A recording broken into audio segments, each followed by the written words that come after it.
Hello and a very good morning to all our viewers. You're watching the Morning News Show with me, Sakshi Singh Litoria, here on CNN News 18. And for the next 30 minutes, we'll bring you all the latest news and developments from the nation and across the globe. Our top story continues to remain the tensions between Israel and Palestine. It's day 3 of the Israel-Palestine conflict, and Israel continues to face attacks from Hamas militants. Yesterday, Israel's cabinet invoked Article 40LF, officially declaring war for the first time since 1973, as more than 700 Israelis were killed in the massive attack by the Palestinian group Hamas. Israeli soldiers are currently battling Hamas fighters on the streets of southern Israel and launching airstrikes on Gaza. Israeli Prime Minister Benjamin Netanyahu declared war against Hamas, vowed revenge for a Black Day, and said that Israel will use its full force to destroy Hamas's capabilities, turn Gaza into a ruined island, and called on Palestinians to leave the Strip. Several rockets were fired on Tel Aviv, and many of them hit the ground, causing damage to some buildings on Sunday. Meanwhile, US is set to announce new military support to Israel, while several other countries, including France, Saudi Arabia, and even India, have reacted strongly against the new provocation and called for a de-escalation of war.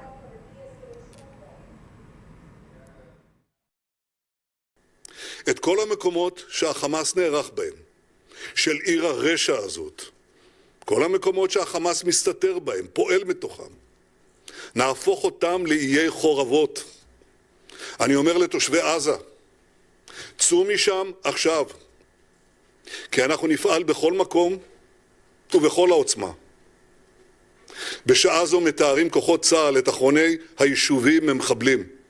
הם עוברים יישוב, בית, ומחזירים את השליטה לידינו. אני שולח חיבוק ותנחומים מעומק הלב למשפחות השכולות שיקיריהן נרצחו היום בדם קר ובאכזריות אין קץ. No U.S. Taxpayer dollars were involved. These were Iranian resources that Iran had accumulated from the sale of its oil that were stuck in a bank in South Korea. They have had from day one, under our law, under our sanctions, the right to use these monies for humanitarian purposes. And sir, with the latest scenario that is unfolding in Israel, what is your goal right now? Because we have seen a lot of commentary coming from the Israeli government that they are going to retaliate. How will we think that this is the goal that Israel has set for itself, especially in the wake of the number of hostages that has been taken in by those Palestinian terrorist groups?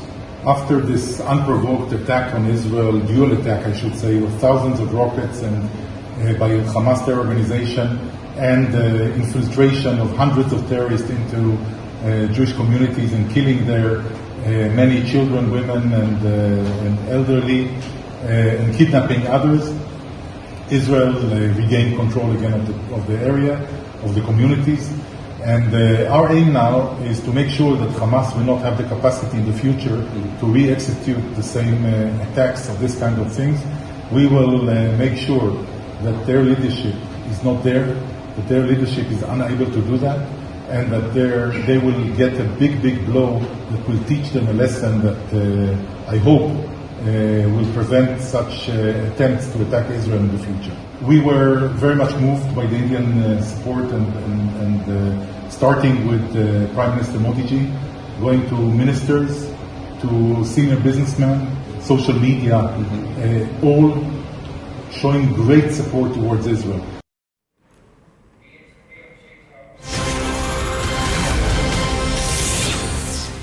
And continuing with that, we have a big breaking news coming in. This is about UN Security Council meet that happened yesterday. Israel's ambassador to the United Nations on Sunday accused Palestinian Islamist group Hamas of war crimes, vowing that it was time to obliterate Hamas terror infrastructure, as the UN Security Council met to discuss this particular crime and war and the conflict yesterday. This is the big breaking news coming in, that Israel's ambassador to the United Nations on Sunday accused Palestinian Islamist group Hamas of war crimes. To give us more details about what exactly happened there, we have CNN News 18's Abhishek Jha joining us on the phone line early morning. Abhishek, could you give us more details about what exactly transpired there yesterday in that meet. Also, what were the key takeaways from that? So, United Nations was really considering the current and evolving situation in Israel, which has, become unprecedented in nature. And in that context, only Brazil, who is the current chair of United Nations Security Council, has convened a meeting to consider and deliberate upon the entire issue. And in where the Israeli envoy made that statement that it is time to obliterate Hamas and its entire nexus and network on the ground because of the kind of terrorist activity it has been perpetrating against Israel. The world has really condemned most of the Western countries, European countries. They have condemned the action of Hamas in Israel, and because of its terrorist activity, India has also expressed its condolences and condemned the action by Hamas militants on Israeli soil, and they have said that they stand in solidarity with Israel. So clearly, at a time when Israel is fighting against terrorists, where hundreds of people from Israel they have been taken hostage. We have seen some of the places along Gaza strips where the Israeli settlements are there, very much under control of Hamas right now. That was the reason why the United Nations Security Council meeting was convened to discuss the entire issue and how it is unfolding. Right, Abhishek. We'll request you to please hold on because we have another piece of breaking news coming in. It's extremely crucial as far as US's support to Israel is concerned. We are talking about the escalating situation between Palestine and US, and now we have a word coming in from US's President Joe Biden. He spoke with Israel Prime Minister Benjamin Netanyahu and he posted about it on his social media profile X. I'm going to quote him here. He said that I spoke with Israeli Prime Minister to express my full support for the people of Israel in the face of an unprecedented and appalling assault by Hamas terrorists. We will remain in close contact over the coming days. The US will continue to stand with the people of Israel. So it's very crucial that US is now extending a helping hand towards Israel. We have Abhishek Jha, who continues to be with us on the phone line.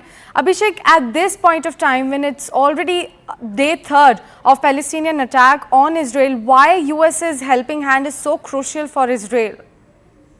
Well, we have seen the U.S. being a very solid partner of Israel in the entire existence of Israel that has been surrounded by Gulf nations, mostly Muslim nations, which have not been in very good terms with Israel in the past. Also, we have seen several attacks happening on Israel, several times war happening around Israel.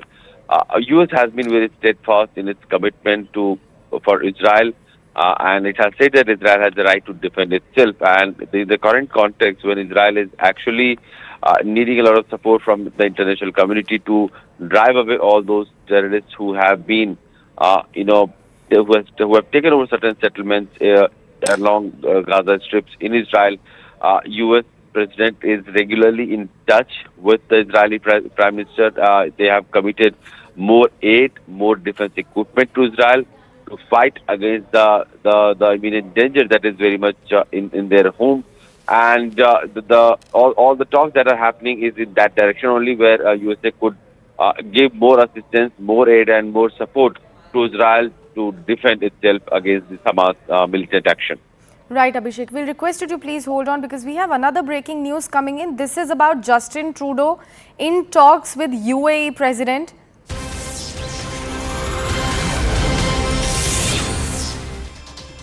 Now, Canadian Prime Minister Justin Trudeau spoke to UAE President on India. He again posted on his social media profile X. He said, and I'm going to quote him here, that on the phone today, I spoke to His Highness Mohammed bin Zayed about India and the importance of upholding and respecting the rule of law. When the world is actually talking about war between Palestine and Israel, at that point of time, Justin Trudeau continues with his stand against India. He spoke to UAE President Mohammed bin Zayed and now talked to him about India and the importance of upholding and respecting the rule of law. This is extremely important at this point of time. Abhishek Jha continues to be with us on the phone line. Abhishek, as I just mentioned, that when the world is actually discussing war between Israel and Palestine, Justin Trudeau continues with his stand against India.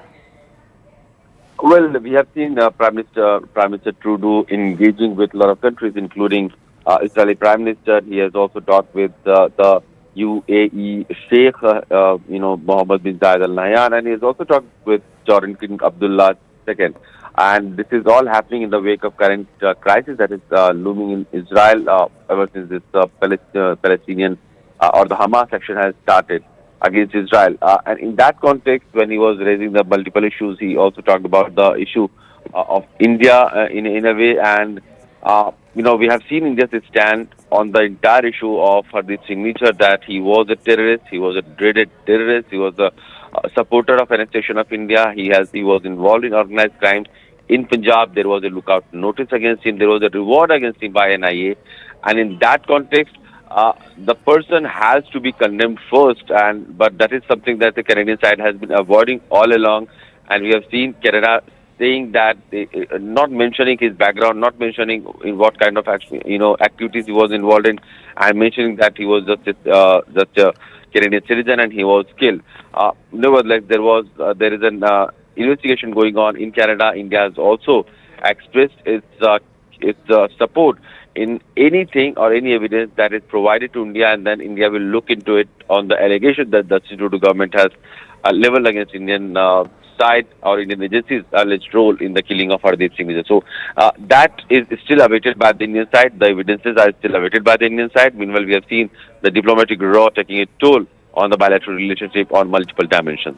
Right, Abhishek. Thank you so much for bringing in all those crucial details on all those developments. We'll continue to come back to you for more details on that. Right now, we have another piece of breaking news coming in, this time from the Bollywood world.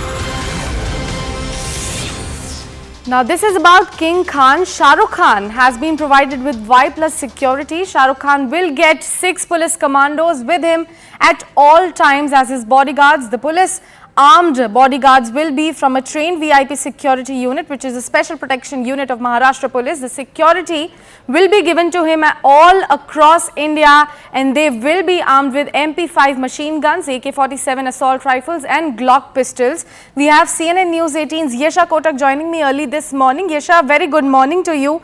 Why this Y+ security has been provided to King Khan? So we're seeing that over the last few months, there were constantly reports that Shah Rukh Khan was receiving threats. In fact, a couple of weeks back, there were several protesters who were gathered outside his residence as well. At that time, there were things from Mumbai police who had asked these protesters to leave and had ensured that there's security around this place. But now, amidst all of this, the state government has reviewed the security arrangements for him, and they've provided him with Y+ security, wherein there are, like you've mentioned, the 6 personal security officers in 3 shifts, which will work outside his house, and there will be 5 armed guards at his residence. Now, among actors, Shah Rukh Khan is not the only one who's been provided with this kind of Y+ security. There's Salman Khan as well. But amidst all of this, it is Shah Rukh Khan who will have to pay for all of these securities. Salman Khan had received the security when there was a threat against him by Lawrence Bishnoi gang, and now considering that Shah Rukh Khan has been receiving several threats after his movies Jawan and Pathan, this kind of security has been enhanced. In fact, all 3 of the other actors who receive security benefits, it also includes Amitabh Bachchan, Amir Khan, Akshay Kumar and Anupam Kher. They have X security covered, whereas Shah Rukh Khan and Amir Khan have a Y+ security. Earlier, in fact, speaking of Shah Rukh Khan, he only had 2 police constables for his duty, but now, amidst all of this threat, is where we see that the security has been enhanced, and amidst this has in fact come in as the state home department had enhanced the security, and this development took place just a few days back here. All right, Yesha, thank you so much for bringing in all those crucial details. We'll keep coming back to you for more updates. Right now, we are shifting focus to another pressing matter. As winter is approaching, the issue of stubble burning in Punjab is once again casting a shadow over the region. In response to worsening air quality, Delhi and NCR regions have implemented Graded Response Action Plan, which is GRAP Level 1 measures, recognizing the pollution level as poor. However, The situation in Punjab remains concerning. Despite ongoing efforts, the number of stubble burning incidents continue to rise. As of October 8, the total number of stubble burning incidents in Punjab this season has reached a staggering 969, with Amritsar and Taran reporting the highest numbers. The state government is collaborating with private players to address this particular issue, particularly regarding the treatment of paddy straw. However, it appears that despite those efforts and arrangements, the battle against stubble burning is far from being won. It is that time of the year when the air is smoky and likely to be toxic, as the fields of Punjab are again back with burnt stubble ahead of winter. CNN News 18's Akash Sharma speaks to the farmers of Patiala discussing their problems in dealing with the stubble, the government claims and the solutions they suggest. Take a look at that report. मुझे बताइए कि क्यों बहुत बड़ी समस्या है आजकल किसानों के लिए पराली। ਜਿਹੜੀ ਪਰਾਲੀ ਵਾਲੀ ਸਮੱਸਿਆ ਦੀ ਗੱਲ ਕਰਦੇ ਹੋ ਤੁਸੀਂ, ਪਰਾਲੀ ਵਾਲੀ ਸਮੱਸਿਆ ਹੈਗੀ। ਜਦੋਂ ਪਰਾਲੀ ਨੂੰ ਅਸੀਂ ਜਲਾਉਂਦੇ ਆ, ਸਭ ਤੋਂ ਪਹਿਲਾਂ ਜਿਹੜਾ ਸਰਕਾਰ ਰੌਲਾ ਪਾਉਂਦੀ ਹੈ, ਬੁੱਧੀਜੀਵੀ ਰੌਲਾ ਪਾਉਂਦੇ ਨੇ ਵੀ ਇਹਦੇ ਨਾਲ ਪ੍ਰਦੂਸ਼ਣ ਹੈ, ਪੋਲੂਸ਼ਨ ਦੇ ਅਸੀਂ ਹੱਕ 'ਚ ਨਹੀਂ ਹੈਗੇ। ਪਰ ਜਦੋਂ ਅਸੀਂ ਪਰਾਲੀ ਦੀ ਸੀਖ ਲਾਉਂਦੇ ਆ ਪਰਾਲੀ ਨੂੰ, ਉਦੋਂ ਸਭ ਤੋਂ ਪਹਿਲਾਂ ਉਹਦਾ ਪੋਲੂਸ਼ਨ ਦਾ ਸ਼ਿਕਾਰ ਅਸੀਂ ਆਪ ਹੁੰਦੇ ਆ ਕਿਸਾਨ। ਪਰ ਸਰਕਾਰ ਨੇ ਇਹਦਾ ਅਜੇ ਤੱਕ ਕੋਈ ਬਦਲ ਨਹੀਂ ਦਿੱਤਾ। ਅਸੀਂ ਸਰਕਾਰ ਨੂੰ ਸੁਝਾਅ ਦਿੱਤਾ ਸੀ ਵੀ ਇਹ ਪਰਾਲੀ ਜੇ ਸਾੜਨ ਤੋਂ ਕਿਸਾਨਾਂ ਨੂੰ ਰੋਕਣਾ ਤਾਂ 200 ਰੁਪਏ ਕੁਇੰਟਲ 200 ਰੁਪਏ ਪਰ ਕੁਇੰਟਲ ਕਿਸਾਨਾਂ ਨੂੰ ਐਕਸਟਰਾ ਦਿਓ। ਊਸਾ 44 ਬੰਦ ਕਰ ਦੇਣਗੇ, ਉਹਦਾ ਝਾੜ ਵਧੀਆ ਕਰਕੇ ਲਾਈ ਜਾਂਦੇ ਨੇ। ਜੇ ਹੁਣ ਸਾਨੂੰ ਐਤਕੀ ਬਦਲ ਅਸੀਂ ਦੇਖ ਰਹੇ ਹਾਂ ਵੀ ਜੇ 26 ਵਧੀਆ ਨਿਕਲੂਗੀ, ਉਹ ਹੌਲੀ ਹੌਲੀ ਅਸੀਂ ਆਪੇ ਹਟ ਜਾਾਂਗੇ ਉਹ ਤੋਂ ਊਸਾ 44 ਤੋਂ। ਤਾਂ ਕੋਈ ਸਾਨੂੰ ਇਹਨੂੰ ਉਹਦਾ ਝਾੜ ਵੱਧ ਕਰਕੇ ਲਾਉਂਦੇ ਆ, ਕੋਈ ਊਂ ਨਹੀਂ ਵੈਸੇ ਲਾਉਂਦੇ ਉਹਨੂੰ, ਉਹਦਾ ਝਾੜ ਵੱਧ ਹੈ ਇਸ ਕਰਕੇ ਲਾਉਂਦੇ ਊਸਾ 44। ਸਾਡੇ ਆਪ ਲੈ ਜਾਣ ਪਰਾਲੀ ਚੱਕ ਕੇ ਹੋ ਆ ਕੇ, ਨਾ ਉਹਨਾਂ ਤੋਂ ਪੈਸਾ ਲਈਏ ਅਸੀਂ। ਹੁਣ ਇੰਨੀ ਪਰਾਲੀ ਹੈਗੀ ਇਹਨੂੰ ਅਸੀਂ ਵਿੱਚ ਕਿਵੇਂ ਵਾਹਾਂਗੇ ਜੀ? ਫਿਰ ਫਸਲ ਆਲੂ ਬੀਜਣ ਵਾਸਤੇ ਤਾਂ ਸਾਫ਼ ਵਾਹਣ ਚਾਹੀਦਾ ਗਾ। ਸਾਫ਼ ਵਾਹਣ ਤਾਂ ਹੀ ਹੋਊਗਾ ਜੇ ਇਸਨੂੰ ਅੱਗ ਲਾਵਾਂਗੇ ਜੀ। Shifting focus to another story, the Congress's top decision-making body, the Congress Working Committee, will meet today in the backdrop of the demand of a caste census to deliberate on the current political situation and to further strategize for the upcoming assembly elections. Remember, after Bihar, the Congress government in Rajasthan has ordered a similar caste-based survey to find out the socio-economic status of different sections of the society. The CWC will also try to find a way to balance its workers' demand with the need of opposition unity over seat sharing. Now it's about the World Cup that is currently underway. India beat Australia by 6 wickets in their opening encounter in the 2023 Cricket World Cup in Chennai. Australia, after winning the toss, decided to bat and posted a mere target of 200 runs for the home side. Indian spinners Kuldeep Yadav and Jadeja were among the pick for the bowlers for the team. The Aussies had no answer to the Indian spin trio, which dominated and looked 7 wicket among them. Australia gave India some early hiccups after dominating the top order and taking 3 wickets in just 2 runs. Rohit Sharma, Ishan Kishan, Shreyas Iyer went for a duck while chasing. After a shaky start, KL Rahul and Virat Kohli's heroic with the bat led Team India to a victory. The duo staged a 165-run partnership. First match is gone. What is the feeling? Look, it was still a great match. Obviously, when I sort of looked and saw 199, thought we were probably gone. But then 3 for 6, I think, at the beginning there. Hazelwood did great, but Kohli came in and great innings from Kohli. Well, it wasn't a great start for Australia. When Australian side started bowling, it wasn't that great, but it was actually quite great. But eventually the match came in the kitty of India. What do you think Australian team needs to do better when they get on the field next time?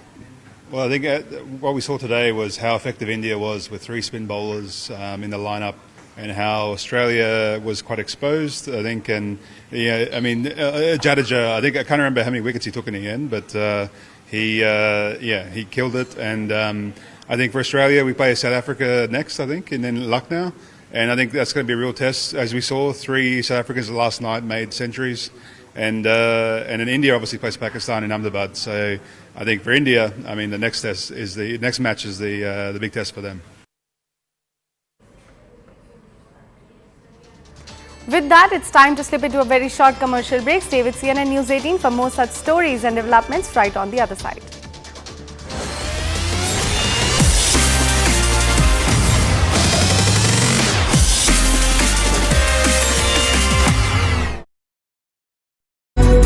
Is where it stands. Again, you look at this current side; they are brilliant. We've been talking about how good they are. They've covered all their bases. They're very good in the bowling unit. They're very good in the batting unit, and they're coming off a series win. That is the most important thing. You can say Australia was not at full strength. You can say India was not at full strength. At the end of the day, it's a series victory. Karthik, let me come to you. Does the venue play a very big role? Because the Chepauk, as we were mentioning, has an interesting history which actually favors the Aussies more than India. In fact, along with the fact that the Aussies have a better win-loss record here, as far as India versus Australia in the ODIs at Chepauk is concerned, they won 2 and India has won 1. Overall, of course, they lead India when it comes to the World Cup record as well. Would the venue be too much of a factor, you think, as we gear up for this World Cup opener for India? The teams will say that, look, it doesn't matter. And that's the bravado front. And ask any player, he'll say, oh, it doesn't matter. But a bad hangover is always a bad hangover. So you always have memories of not having done well on a certain venue. Why do players say, oh, every time I go to this venue, I seem to rekindle good memories, and so it is very good for me and I seem to do well. So collectively as a team as well, teams do remember, because you've got all the analysts who come and tell you that this is what it is, this is our record, this is what we did the last time. And in fact, so much so that recently, very recently in March, India lost badly. India couldn't chase down 260 odd or something like that, and the Aussie spinners, Zampa bowled beautifully in spite of the Indian spinners doing well. So they will have memory. Obviously, Australia is a strong side. Australia's record in India is outstanding, notwithstanding the recent 2-1 loss. Yes. Every time Australia come here, they punch well. And obviously, they have been a superb side in World Cup events. So all these teams keep these in mind. And even for Australia, it's a great memory. It's a great memory that you're playing the first game against the contenders. And this is the venue where we have done well. Yes. Interestingly, Rohit Sharma did talk about what I mentioned at the start of the show, that, conditions aren't that different. Yes, little bit of difference is there. And no matter where you go in the world, it's not like it's an alien condition anymore. Add to that the fact, I asked, that the Aussies not just have played at Chepauk, they have a very favourable record in World Cup and in India, at the Chepauk especially.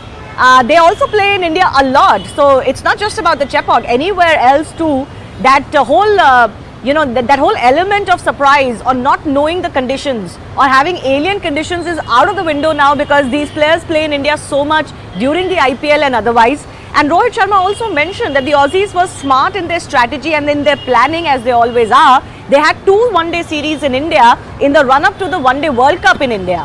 So they've had 2 series in India, while India, of course, in the last 3 series has also played in Australia. Australians are not going to come here in any way feeling out of sort at all. They will be feeling pretty gung-ho.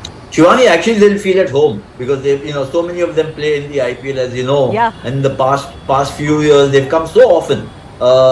This team, the Australian squad, about out of the 15, I think about 10 of them have been regulars coming to India, or maybe 11, 12. They've been coming to India regularly. Somebody like even Manas Labuschagne, who's not been part of the ODI squad, he just got inducted into the squad very recently. But he's come here as a test cricketer. So and there's so much discussion which happens about Indian conditions when the teams come here and they play, or the players come here and they play about in the IPL. So they know the conditions very well, whether it's Chepauk or Lucknow or Mumbai or wherever else they might play.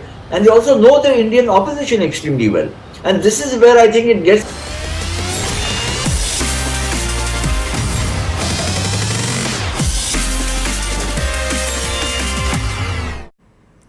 Welcome back and thanks for staying with us. The opening up of the Hundaman line of control viewpoint near Kargil has led to an increase in border tourism in the area.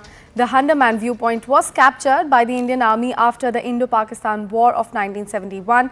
As tourism blossoms in the valley again, CNN News 18's Ishan Wani brings us this special report. Take a look.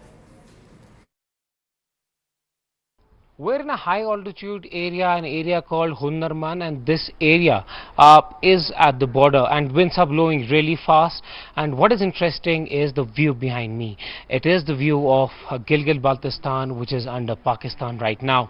And the green patch that my video journalist Bashir Loon is showing you is where Pakistan starts and Gilgit-Baltistan starts, and that is where the forces are also located from both the sides. But there has been peace at this place, and that has ensured that the border tourism is opened up. This place did not have tourists at all, and there used to be only a handful of people coming to this village. But now the government has decided to open up places like these to give people of India a view of how their borders actually look like. And this is one of those areas where tourists have started coming in and they have started giving boost. Ali जी, हम अभी हुंदरमन गांव में हैं और यहाँ से गिलगित बल्तिस्तान सीधा दिखता है पीछे हमारे। क्या लग रहा है आपको जो ये हल्के हल्के से टूरिस्ट बॉर्डर एरियाज में जा रहा है, क्या फायदा इससे हो रहा है और कब ये जगह खुली? ये तकरीबन ये बना के 2-3 साल हो गया सर जी। इससे गांव वालों को काफ़ी फ़ायदा होता है क्योंकि टूरिस्ट आते हैं तो कुछ सामान, अगर छोटा सा चाय का दुकान खोले उसमें चाय पीता है और मैगी वगैरह खाते हैं, तो गांव वालों के लिए कम से कम कुछ दिन रोज़गार चलते 2-3 महीने सीजन के। With that, we have reached at the end of this bulletin, but stay with CNN News 18 for more such stories and updates from the nation and across the globe on the other side.